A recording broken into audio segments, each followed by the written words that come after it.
இந்த நாளிலும் உங்கள் மத்தியில் வருவதுக்கும் இந்த நாளிலும் ஆண்டவருடைய இந்த பிறந்த நாளை கிடைக்கிறது அவருடைய பிறப்பை கொண்டாடுவதுக்கும் நம்மளுக்கு அருமையான ஒரு வாய்ப்பை தேவன் அருள் இருக்கிறார். அதுக்கு நான் நன்றி செலுத்துகிறேன். அருமையான பாடலை கேட்டோம், நாமும் தேவனை ஆராதித்தோம். மற்றவர்கள் இன்னும் நிறைய பேர் வந்து கொண்டிருக்கிறாங்க இல்லையா, அவர்களுக்காக ஆண்டவருக்கு நன்றி செலுத்துகிறோம். இந்த நேரத்தில் வசனத்திலேருந்து சில காரியத்தை நாம் தியானிக்க இருக்கிறோம். ஏன்னா நாம் பைபிள் சொசைட்டியும் சரி, இந்த ஊழியமும் சரி, இதெல்லாம் இதை மையமாக வைத்து செய்கின்ற ஊழியம். ஆமேன் ஆமேன். அதனால் இங்கே நாம் இன்றைக்கி கூடி வந்திருக்கிறோம் என்றால் இதில் ஆண்டவருடைய வசனம் ஒரு முக்கியமான இடத்தை பெறுகிறது. அதனால் இந்த நேரத்தில் பைபிள் சொசைட்டியின் சார்பில் உங்கள் அனைவருக்கும் நான் ஆண்டவருக்குள்ள நன்றி செலுத்த சொல்ல விரும்புகிறேன். ஜெபிப்போமா. அன்புள்ள ஆண்டவரே, இந்த வேளையிலையும் நீர் எங்களை இங்கே அழைத்து வந்திருக்கிறீர் சுவாமி, உமக்கு நன்றி செலுத்துகிறோம். அது மட்டும் இல்லாமல் ஆண்டவரே, இந்த ஊழியத்திலையும் நீர் எங்களை இணைத்திருக்கிறீர், உமக்கு நன்றி செலுத்துகிறோம். எங்களுடைய குடும்பங்களுக்காகவும் நாங்கள் நன்றி செலுத்துகிறோம், பிள்ளைகளுக்காகவும் உமக்கு நன்றி செலுத்துகிறோம். ஆண்டவரே, இது நீர் செய்த காரியம் சுவாமி, அதனால் உமக்கே எல்லா கனமும் மகிமையும் உமக்கே நாங்கள் செலுத்துகிறோம். இந்த வேளையிலையும் நாங்கள் பாடின பாடல்கள் போல, ஆராதித்தது போல சுவாமி, நீர் எங்களுடைய வாழ்க்கையில் நீர் பெரிய காரியங்களை செய்திருக்கிறீர். ஒருவேளை நீர் இந்த உலகத்தில் பிறக்காமல் இருந்தால் சுவாமி, எங்களுக்கு இந்த ரட்சிப்பு இன்றைக்கி கிடைத்திருக்காது ஆண்டவரே. ஒருவேளை நீர் எங்களுக்காக சிலுவையை சுமப்பாக இருந்திருந்தால் சுவாமி, எங்களுக்கு இந்த ரட்சிப்பு இருக்காது சுவாமி. இந்த வேளையில் நாங்கள் உமக்கே நன்றி கனம் எல்லாம் உமக்கே செலுத்துகிறோம். வசனத்திலிருந்து சில காரியத்தை தியானிக்கும் பொழுது சுவாமி, நீர் தாமே எங்களிடத்துல பேசும்படியாக ஜெபிக்கிறோம். இயேசு கிறிஸ்து மூலம் ஜெபிக்கிறோம் ஜீவனுள்ள பிதாவே, ஆமென் ஆமென் ஆமென். திரும்பமாக இந்த வாய்ப்புக்காகவும் இந்த அழைப்புக்காகவும் நான் நன்றி செலுத்துகிறேன். குறிப்பாக பைபிள் சொசைட்டி இன் சார்பில் நானும் பிரதர் கிரண், அப்புறம் இன்றைக்கு பிரதர் தேவாவும் வந்திருக்கிறாங்க. நாங்கள் இங்கே வந்திருப்பது ரொம்ப மகிழ்ச்சி. அது மட்டும் இல்லை, பைபிள் சொசைட்டியும் இந்த யூகேட் மினிஸ்ட்ரியும் இணைந்து செய்கின்ற அந்த ஊழியத்தில் ஒரு ட்ராக்ஸ் போகும்போதும் அதை மக்கள் வாசிக்கும் பொழுதும் அதில் இருக்கிற அந்த சந்தோஷம் நமக்கு தெரியும். அது ஏன்னா நம்ம இணைந்து இதில் ஊழியம் செய்கிறோம். அப்படிப்பட்ட ஒரு இணைப்பை ஆண்டவராகிய இயேசு கிறிஸ்து நமக்காக தருகிறது. ஏன்னா இன்றைக்கி நாம் எதுக்கு இந்த மாதிரி ஒன்றாக கூடி வருகிறோம் அப்படின்ட்டு பார்த்தோம்னா, நம்மளை இணைக்கிறது ஆண்டவருடைய வசனமும் ஆண்டவருடைய பரிசுத்த ஆவியானவரும் இல்லையா, வேறு எதுவும் கிடையாது. அப்போது ஆண்டவர் நம்மளை இணைக்கிறவர், பிரிக்கிறவர் கிடையாது. சாத்தான் அதை நல்லா பண்ணுவான், சரிங்களா? பிரிக்கிற வேலை அவன் நல்லா அருமையாக பண்ணுவான். ஆனால் இணைக்கிறது பரிசுத்த ஆவியானவர் பண்ணுங்க. ஆமென். அதனால தான் இந்த மாதிரி வசனமே சொல்லுது, எங்கே அவருடைய பிள்ளைகள், சகோதரர்கள் சகோதரிகள் ஒருமித்து வாசம் செய்கிறார்களோ அவர்கள் மத்தியிலே நான் இருக்கிறேன் இல்லையா. எங்கே 2-3 பேர் என்னுடைய நாமத்திலே கூடி வருகிறார்களோ அங்கே. எதுக்காக அப்படி சொல்லுகிறார் என்றால், அவர் இணைக்கிறவர், அவர் இணைக்கிறவர் இல்லையா. இன்றைக்கு நம்மளை இணைத்து ஒன்றாக கூடுகிறார் என்றால் இது தேவன் செய்கின்ற ஒரு காரியம். இதில் அவருக்கு ரொம்ப மகிழ்ச்சி உண்டு. என்னுடைய பிள்ளைகள் இணைந்து வருகிறார்கள் இல்லையா. சொல்லப்போனால் சாமியல்னே அக்கா இவங்களுக்கெல்லாம் அவங்களுக்கு இருக்கிற அந்த சந்தோஷம், அவருடைய பிள்ளைகள் இணைந்து வருவதுக்கு இந்த இடம் நம்ம கொடுக்குறோம் என்னும்போது, இங்கே ஆராதிக்கிறார்கள், இணைந்து வருகிறார்கள் அப்படின்ற போது அதில் இருக்கிற அந்த சந்தோஷம் அவங்களுக்கு இருக்கும். ஏன்னா இது ஆண்டவர் செய்கின்ற காரியம், இது ஒரு ஊழியம் இல்லையா. இது நம்மளுக்கு ஏதோ வேலை இல்லை நம்மளுக்கு அப்படின்ட்டு கிடையாது. இன்னும் சொல்லப்போனால் இங்கே இல்லைன்னா நம்மளுக்கு இன்னும் நிறைய வேலைங்க இருக்கும். அது எல்லாத்தையும் விட்டுட்டு இன்றைக்கு வருகிறோம் என்னென்றால், ஆண்டவர் நம்மளை இணைக்கிறவர். ஆமென். இன்றைக்கு சிறுவர்களுக்கென்று பைபிள் கொடுக்க வேண்டும் அப்படின்ற ஒரு பிளான் ஒன்று பண்ணணும். சிறுவர்கள் இருக்கிறாங்க, ப்ராப்ளம் இன்னும் நிறைய பேர் வருவாங்க. சிறுவர்களுக்கு இன்றைக்கி இந்த வருஷம் அவர்களுடைய சில்ட்ரன்ஸ் பைபிள் நம்ம கொடுக்க வேண்டும் அப்படின்ற பைபிள் சொசைட்டிலேருந்து அப்புறம் கிறிஸ்டி பிரதர் இவங்கெல்லாம் பிளான் பண்ணி, ஏன்னா அவர்களுக்கும் வசனத்தை வாசிக்க வேண்டும், ஆண்டவருக்குள்ளே இன்னும் வளர வேண்டும் அப்படின்ற ஒரு வாஞ்சை இல்லையா? நம்ம பெட்ரோலாக இருக்கிற நமக்கு அந்த ஒரு வாஞ்சை கண்டிப்பாக இருக்கும். நம்ம தெரிந்து கொண்ட அந்த வசனம், இந்த உறவு, ஆண்டவரை தெரிந்து கொண்டது, இது சிறுவர்களுக்கும் நம்மளுடைய பிள்ளைகளும் அனுபவிக்க வேண்டும், அவர்களும் தெரிந்து கொள்ள வேண்டும். ஏதோ கட்டாயத்தில் கிடையாது, அவங்களும் விருப்பத்தோடு அதை தெரிந்து கொள்ள வேண்டும் அப்படின்ற ஒரு வாஞ்சை, ஒரு ஜெபம் நம்ம எல்லாருக்குமே உண்டு. 1 யோவான் 1ஆம் அதிகாரம் 1வது வசனம், யாராவது சத்தமாக வாசிங்க. 1 யோவான் 1ஆம் அதிகாரம் 1ஆம் வசனம். ஆதி முதல் இருந்தும் நாங்கள் கேட்டதும் எங்கள் கண்களினாலே கண்டதும் நாங்கள் நோக்கி பார்த்ததும் எங்கள் கைகளினாலே தொட்டதுமாய் இருக்கிற ஜீவ வார்த்தையை குறித்து உங்களுக்கு அறிவிக்கிறோம். ஜீவ வார்த்தையை குறித்து ஆமென். ரொம்ப அருமையாக ஒரு பயணத்தை அங்கே யோவான் அழகாக எடுத்து சொல்லுகிறார். ஒரு ஜேர்னி, ஒரு ஆரம்பத்திலிருந்து ஒரு பயணத்தை அருமையாக அங்கே எடுத்து சொல்லுகிறார். இந்த பயணத்தில் நாம் எங்கே இருக்கிறோம் அப்படின்றது நாம் கொஞ்சம் யோசித்து பார்க்கணும் இல்லையா? எந்த லெவலில் நம்ம இருக்கிறோம் அப்படின்றத கொஞ்சம் யோசித்து பார்க்கணும். முதலாவது அவர் சொல்லுகிறது என்னது? ஆதியிலேருந்து இருக்கிறது ஒன்று தான் நாங்கள் சொல்லிகிட்டு இருக்கோம், ஒன்றும் புதுசாக ஒன்றும் சொல்லலை. ஏதோ இயேசு சுவாமி 2000 வருஷத்துக்கு முன்பதாக வந்தவர்னு கிடையாது, ஆதியிலேருந்து இருக்கிறவர் அவர். ஆமென். எல்லாம் படைக்கப்பட்டது அவர்களால். வானத்திலும் பூமியிலும் சகல அதிகாரமும் உடையவர், ஆதியிலிருந்து இருக்கிறவர்.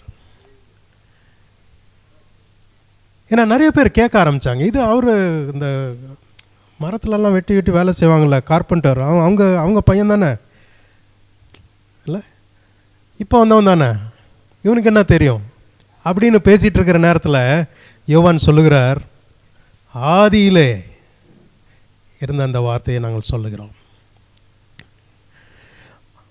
அது மட்டும் இல்லை, அதுக்கப்புறமாக சொல்லுகிறது என்ன? முதலாவதாக என்ன சொல்லுகிறார்? நாங்கள் கேள்விப்பட்டோம், கேட்டது, நாங்கள் கேட்டோம் முதல்ல இல்லையா? இன்றைக்கு நாம் ஒருவேளை இங்கே அமர்ந்திருக்கிறோம் என்றால் ஏதோ ஒரு விதத்தில் நாம் இந்த செய்தியை கேட்டோம். ஆமென். நம்ம நண்பர்கள் சொல்லியிருக்கலாம், இல்லை நம்ம குடும்பத்தில் யாராவது சொல்லியிருக்கலாம், இல்லை ஏதோ ஒரு செய்தி நம்ம ரேடியோவில் கேட்டிருக்கலாம். இப்போ இருக்கிற பிள்ளைங்களுக்கு ரேடியோனா என்னன்னு தெரியாது. இல்லை ஏதோ ஒரு மெசேஜில் நம்ம பார்த்துருக்கலாம். இல்லை நீங்கள் கொண்டு போகிறீங்களே ட்ராக்ஸ், ஆட்டோவில் வச்சு கொண்டு போகிறீங்களே, அது மூலமாக வசனத்தை கேள்விப்பட்டிருக்கலாம், ஆண்டவரை பற்றி கேள்விப்பட்டிருக்கலாம்.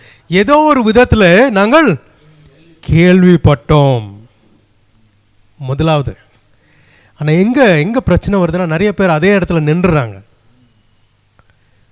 நாங்கள் கேள்விப்பட்டோம், எங்களுக்கு தெரியும்,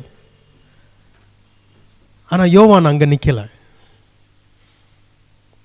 இன்றைக்கு ஒரு வேளை இங்கே இருக்கிற அநேகர் கூட நம்ம கேள்விப்பட்டிருக்கலாம், அநேக காரியங்கள் நம்ம தெரிஞ்சிருக்கலாம், புஸ்தகத்தை வாசித்திருக்கலாம், இல்லை அருமையான செய்திகளை நம்ம கேட்கலாம், நிறைய விதத்தில் நாம் கேட்டுக்கொண்டே இருக்கிறோம். ஆனால் ஒருவேளை அந்த இடத்துலையே நாம் இருந்து விடுவோம் என்றால் இந்த யோவான் சொல்லுகிற அந்த அனுபவம் நம்மளுக்கு கிடைக்காது இல்லையா? அப்போ அடுத்தது என்ன சொல்லுகிறார்? கண்களினாலே கண்டதும், நாங்கள் பார்த்தோம். ஒரு நாள் நாங்கள் கேள்விப்பட்டோம், ஆனால் இப்போ கண்களினால நாங்கள் பார்க்குறோம். இந்த அனுபவம் எத்தனை பேருக்கு இருக்கிறது? தினமும் நீங்கள் அவரை பார்க்கிறீர்களா?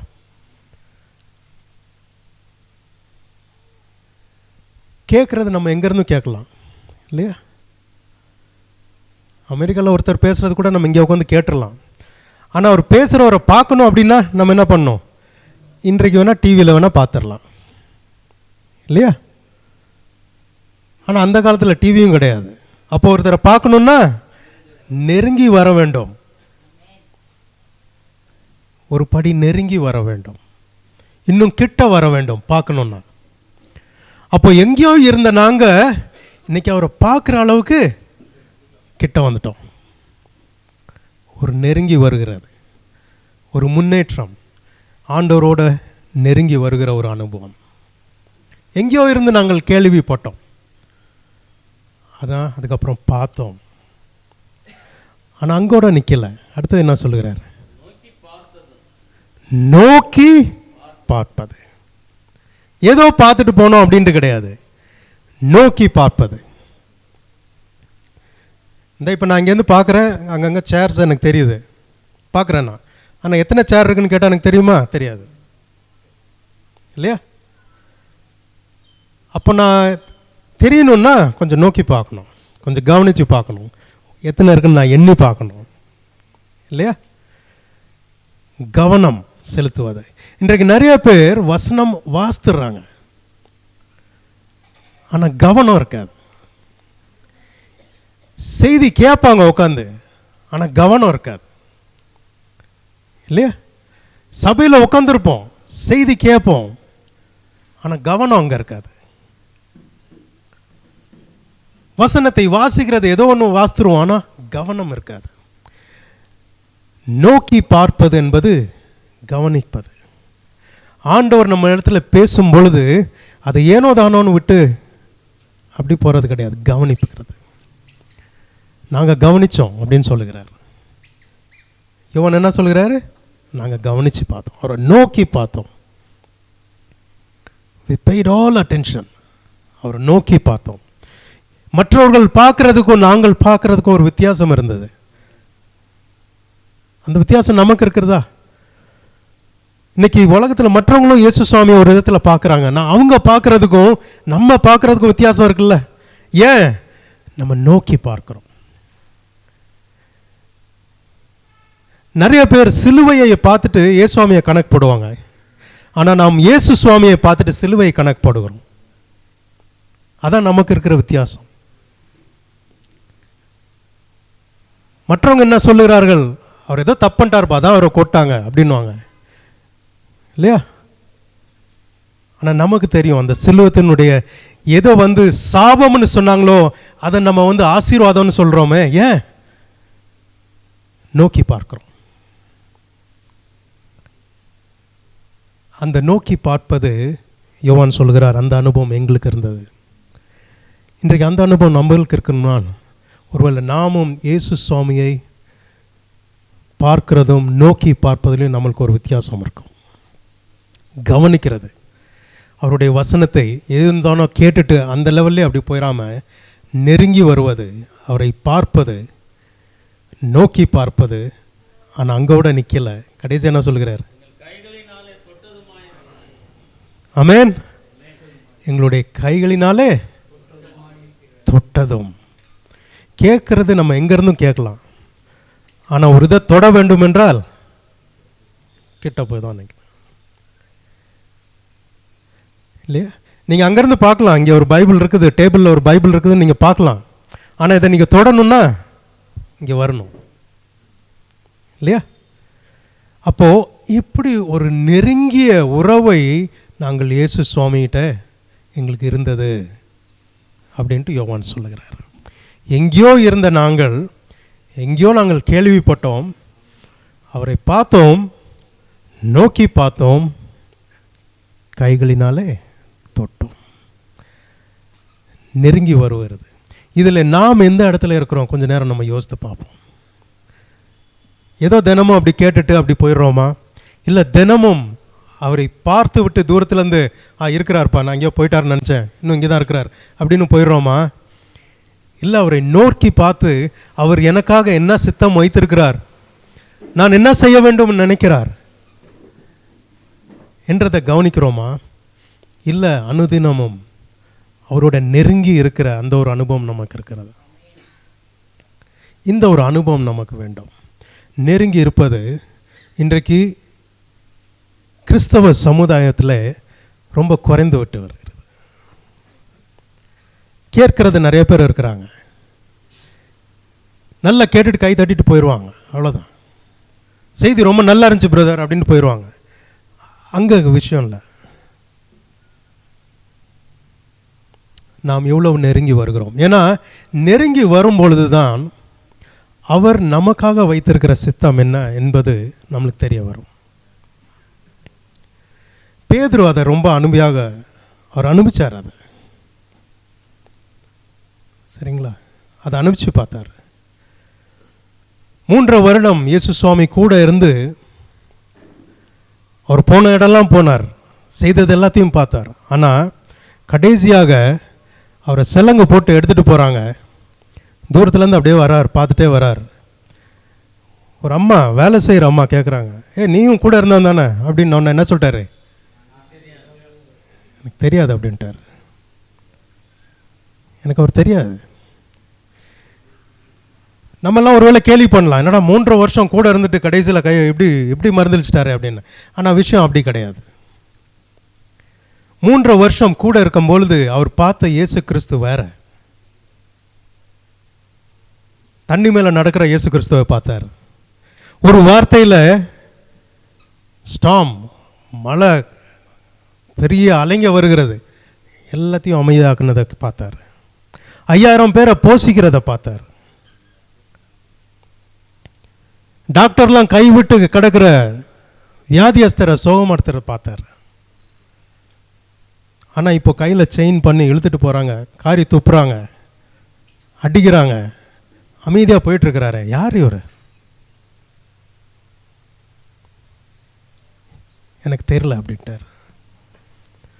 அந்த நேரத்தில் தான் இயேசு சுவாமியோட நெருங்கி வருவதுக்கு அவருக்கு ஒரு வாய்ப்பு.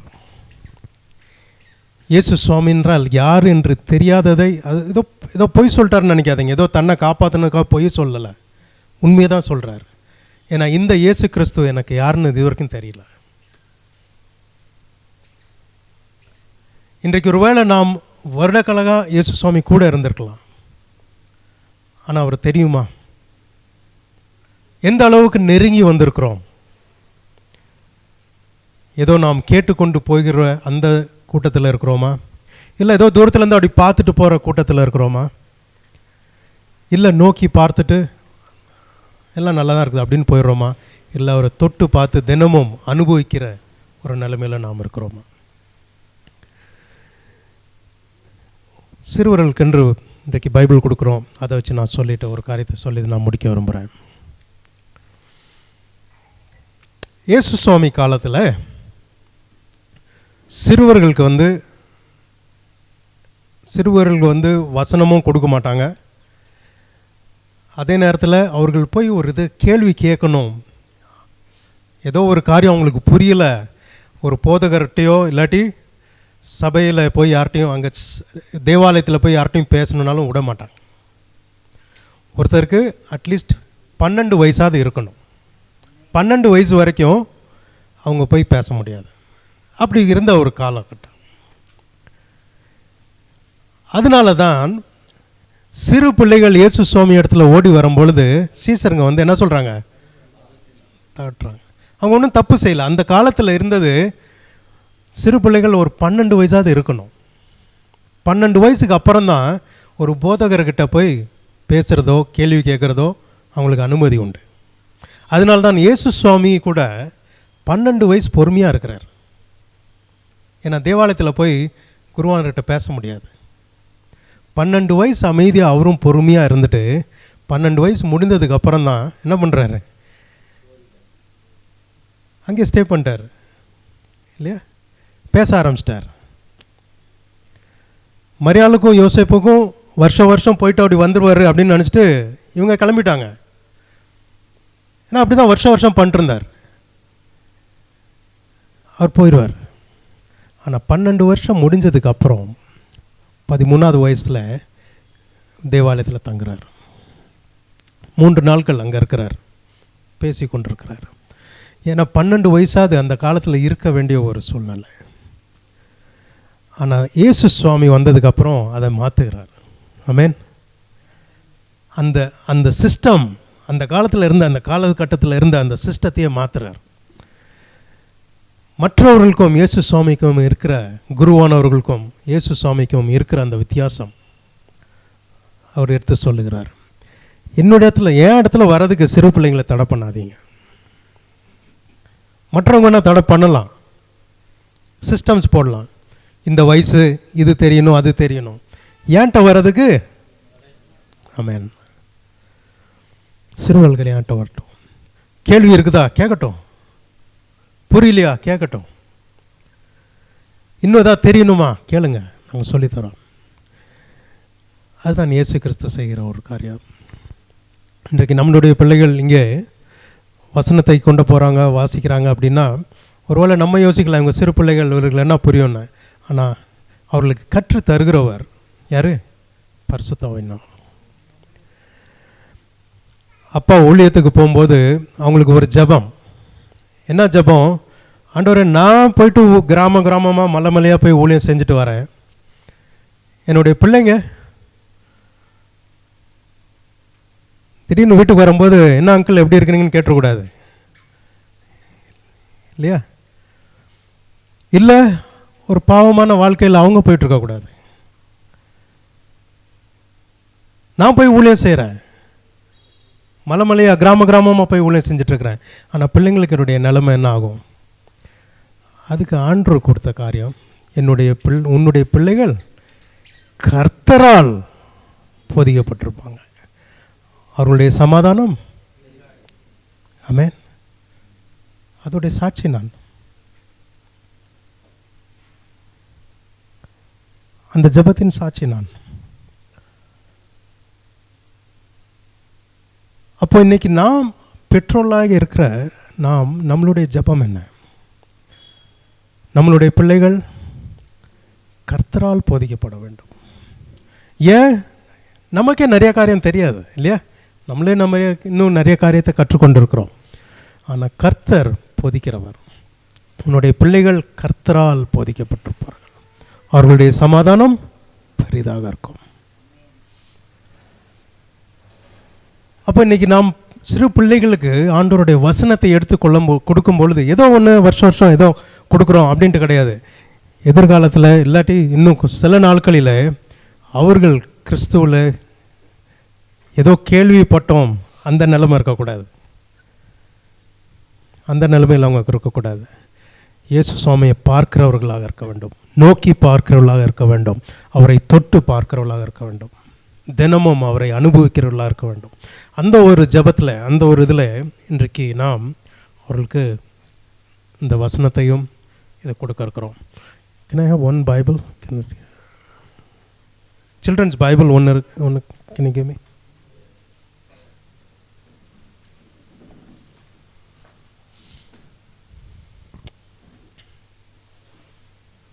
ஓப்பன் பண்ணிடுங்க. இதை கொஞ்சம் just want to say something. Thank you. இந்த சில்ட்ரன்ஸ் பைபிள் நீங்கள் பார்த்தீங்கன்னா இதில் கிட்டத்தட்ட 300 கதைங்க இருக்குது. சிறு பிள்ளைங்க யாராவது சொல்லுங்கள், ஒரு வருஷத்தில் எத்தனை நாள் இருக்குது? எத்தனை நாள்?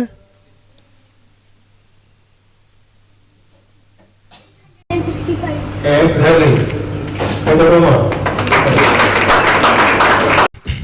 இப்போ இதில் எத்தனை கதை இருக்குன்னு சொன்னேன்?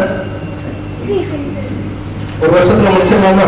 ஒரு நாளைக்கு ஒரு கதை படிச்சிங்கன்னா கூட இல்லையா?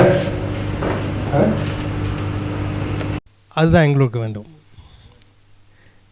இது கொடுக்கறது இலவசமாக இருந்தாலும் நீங்கள் இதுக்காக கொடுக்குற காரியம் ரொம்ப விலை வந்தது. சரிங்களா? ஏன்னா இதுக்கென்று முதலாவதாக இது ஆண்டவருடைய வசனம். இது ஏனோ தானே ஒரு கதை புக்குன்னு கிடையாது, இது ஆண்டவருடைய வசனம்.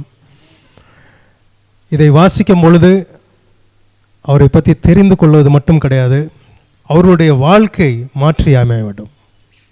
இந்த ஜெபம் பண்ணோம் இல்லை, அநேக காரியத்தை கொடுத்து சிறு பிள்ளைகள் எப்படி இருக்கிறார்கள், இன்றைக்கி எப்படி டிரைவிங் எப்படி இருக்குது, மக்கள் எப்படி செத்து கொண்டு இருக்கிறார்கள்.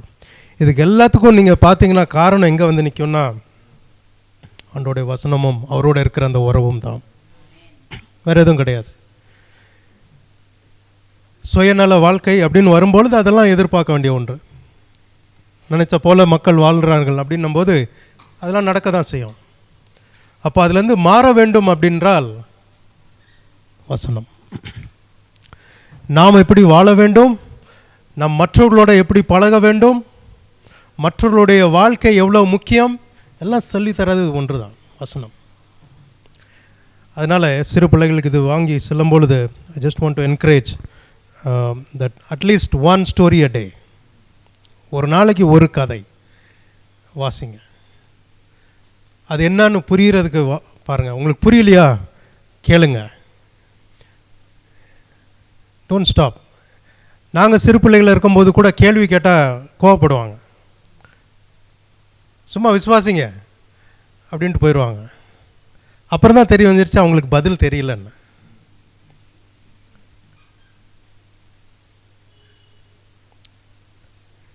இல்லை, நாம் அவர்களை அவாய்ட் பண்ணுறது இன்றைக்கும் நிறைய விதத்தில் நாம் பண்ணி கொண்டு தான் இருக்கிறோம். சிறு பிள்ளைகளை ஒதுக்குறது நிறைய விதத்தில் பண்ணுறோம். இயேசு சுவாமி காலத்தில் வராதிங்க அப்படின்னு ஒதுக்குனாங்க. இன்றைக்கு நிறைய விதத்தில் நம்ம ஒதுக்குறது உண்டு. சில நேரத்தில் யாராவது கேட்குறாங்கன்னா ஜபிப்போம் அப்படின்னு விட்டுருவாங்க. அது கேட்க நல்லா இருக்குது, ஆனால் அது என்ன அர்த்தம்னா கேட்காத கேள்வி, ஜஸ்ட் பிலீவ். ஆனால் ஆண்டவர் அப்படிப்பட்டவர் கிடையாது. அவர் கேட்கும் பொழுது, அவர்கிட்ட ஒரு காரியத்தை கேட்கும் பொழுது எடுத்து சொல்லுகிறவர். மரியாள் எப்படி எனக்கு இது நடக்கும், நான் எப்படி குழந்தையை பெற்றுக்கொள்ள முடியும் அப்படின்னு கேட்கும் பொழுது தேவதூதன் என்ன சொன்னான், சும்மா நம்பு அப்படின்ட்டு போகலை. ஹி எக்ஸ்பிளைன்ஸ் அது எப்படி நடக்கும் எடுத்து சொல்லுகிறார் இல்லையா. இப்படி நடக்கும். இன்னும் அதை உறுதிப்படுத்துவதற்காக சொல்லுகிறார். எலிசபெத் வயசாயிருச்சு, இனி குழந்தை பிறப்பதுக்கு இனி முடியாத ஒரு சயின்ஸாக படி முடியாது. அது ஒன்று, அந்த ஏஜெல்லாம் தாண்டி போயாச்சு. ஆனால் அவர்களுக்கு குழந்தை பிறக்க போகுது. see how he relates, how he connects. அதே போல் பைபிள் சொசைட்டியும் இந்த ஊழியத்தையும், இந்த இடத்துல இந்த பணி, இந்த ஸ்கூல், இது எல்லாத்தையும் ஆண்டு இணைக்கிற தேவன். இதை இணைப்பதுக்கு நோக்கம் என்னென்றால், நாம் ஏதோ கேட்டோம் போனோம் அந்த நிலைமையில் இருக்கக்கூடாது. அவரை பார்த்துட்டு போகிறவர்களாம் இருக்கக்கூடாது. ஏதோ நோக்கி பார்த்துட்டு ரொம்ப நல்லா இருக்கு அதுவும் கிடையாது. அவரை தொட்டு பார்க்குறவர்களாக இருக்கக்கூடும் இல்லையா. அந்த ஒரு அனுபவம் நம்மளுக்கு வேண்டும். அந்த ஒரு அனுபவம் இருக்கும் என்றால் ஒரு நேரம் நீங்கள் அவருடைய வசனத்தை எடுத்து நீங்கள் செல்லும் பொழுது, அந்த ஒரு அனுபவத்தில் நீங்கள் இருக்கும் பொழுது, உங்களை யாரெல்லாம் கனெக்ட் பண்ணுறாங்களோ they will experience something different. அவங்களுடைய அனுபவம் வித்தியாசமாக இருக்கும். நம்பிக்கை இல்லாத இடத்துல நீங்கள் நம்பிக்கை தருகிறவர்களாக இருப்பீங்க. சோர்வு இருக்கிற இடத்துல சந்தோஷத்தை நீங்கள் கொடுக்கிறவர்களாக இருப்பீங்க. சமாதானம் இல்லாத இடத்துல சமாதானத்தை கொடுக்கிறவர்களாக இருப்பீர்கள்.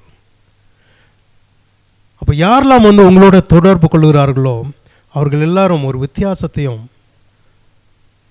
சம்திங் பர்மனன்ட், ஏதோ கொஞ்ச நேரம் சந்தோஷமாக இருந்தோம் போனோன்ட்டு இல்லை, சம்திங் பர்மனன்ட், சம்திங் லாஸ்டிங், ரொம்ப நேரம் இருக்கிற ஒன்று அவர்கள் அனுபவிப்பார்கள். அந்த ஒரு அனுபவத்தை நமக்கும் நம் மூலமாக மற்றவர்களுக்கும் ஆண்டவர் தாமே தரும்படியாக நம்ம ஜெபிப்போம். Shall we pray? அன்புள்ள ஆண்டவரே, இந்த நேரத்துக்கு நன்றி செலுத்துகிறோம் சுவாமி. வசனத்தில் இந்த சில காரியத்தை நாங்கள் தியானிப்பதற்கும் யோவான் மூலமாக எங்களுக்கு கற்றுத்தந்த காரியத்துக்காக நன்றி செலுத்துகிறோம். ஏதோ நாங்கள் உம்மை பற்றி கேள்விப்பட்டோம் அப்படின்ற ஒரு வாழ்க்கை இல்லாதபடிக்கு சுவாமி, ஏதோ நாங்கள் தூரத்திலிருந்து உம்மை பார்த்து விட்டு போகிறவர்களாகவும் இல்லாமல் படிக்க சுவாமி, ஏதோ கொஞ்சம் நேரம் கவனித்து பார்த்தோம் அப்படி கடந்து செல்கிறவர்களாக இல்லாதபடிக்கு தினமும் உம்மை தொடுகிறவர்களாக, உம்மோட நெருங்கி இருப்பவர்களாக அந்த ஒரு அனுபவத்தை நீர் எங்களுக்கு தர முடியாது ஜெபிக்கிறோம். வந்திருக்கிற சிறு பிள்ளைகளுக்காக உமக்கு நன்றி செலுத்துகிறோம். இந்த நாளிலேயும் அவர்களுக்கு ஆண்டவரே இந்த வசனத்தை கொடுக்கும் பொழுதும் சுவாமி, அவர்கள் ஏதோ பெற்றுக்கொண்டோம் அப்படின்பது மட்டும் இல்லாமல் தினமும் இதை வாசித்து உம்மோடு நெருங்கி வருவதற்கு அவர்களுக்கும் உதவி செய்யும். ஆண்டவரே, ஒருவேளை அந்த நாட்களிலே உம்முடைய சீஷர்கள் சுவாமி சிறு பிள்ளைகளெல்லாம் விரட்டி எடுத்தார்கள். ஆண்டவரே, தொந்தரவுப்படுத்தாதீர்கள், தூரம் போங்கள் சொன்னாங்க சுவாமி. ஆனால் நீர் அவர்களை அழைத்தீர் சுவாமி. கிட்ட வாங்கள், அவர்களை தடம் பண்ணாதீங்கன்னு சொன்னீங்க சுவாமி. இந்த வேளையிலே நாங்கள் ஜெபிக்கிறோம். இந்த சிறு பிள்ளைகள் ஒருவரும் சுவாமி தூரம் போகாத படிக்க உம்மோட நெருங்கி வருவதற்கு உதவி செய்யும். உம்முடைய அன்பை கற்றுக்கொள்வதற்கு உதவி செய்யும். அதை ருசித்து தினமும் அதில் வாழ்வதற்கு உதவி செய்யும். வந்திருக்கிற ஒரு சகோதரர்களுக்கும் சகோதரிகளுக்காகவும் நன்றி செலுத்துகிறோம். பேர் பிறகு ஆசீர்வதியும். இந்த ஊழியத்தை ஆசீர்வதியும். ஆண்டவரே, இத்தனை வருட காலங்கள் சுவாமி உம்முடைய பிரசன்னம், உம்முடைய கிருபை வழிநடத்தி வந்திருக்கிறது சுவாமி. இதில் இருந்து ஆண்டவரே ஊழியம் செய்கின்ற ஒரு பிரதர்ஸ்க்காக நன்றி செலுத்துகிறோம். அவர்கள் ஆட்டோவை எடுத்துகிட்டு சுவாமி உம்முடைய வசனத்தை எடுத்து இந்த பட்டணம் எங்கும் செல்லும் பொழுது சுவாமி ஆண்டவரே உம்முடைய வசனத்தினால இந்த பட்டணத்தை அவர்கள் நிரப்ப கொண்டு இருக்கிறார்கள் சுவாமி. அதனாலே அவர்களை ஆசீர்வதியும். தொடர்ந்து இந்த ஊழியம் இன்னும் பல இடங்களில் சுவாமி இந்த தரிசனம் பரவி வருகிறதை நாங்கள் பார்க்கிறோம் சுவாமி. குஜராத்தில் ஆண்டவரே 100 ஆட்டோ டிரைவர்ஸ் அவங்க இந்த இனிஷியேட்டிவ் எடுத்து பண்ணுறாங்க சுவாமி. அவங்கள ஆசீர்வதியும். குன்னூர்லேயும் சென்னையிலையும் இப்படி அநேக இடத்துல சுவாமி இந்த ஊழியத்தின் வளர்ச்சிக்காக உமக்கு நன்றி செலுத்துகிறோம். இந்த தரிசனம் இன்னும் அநேக மாநிலத்துக்கும் பட்டணங்களுக்கும் போய் செல்வதற்காக நாங்கள் ஜெபிக்கிறோம். தொடர்ந்து ஆசீர்வதியும் வழி நடத்தும். இயேசு கிறிஸ்து முன் ஜெபிக்கிறோம் ஜீவனுள்ள பிதாவே, ஆமென். நன்றி.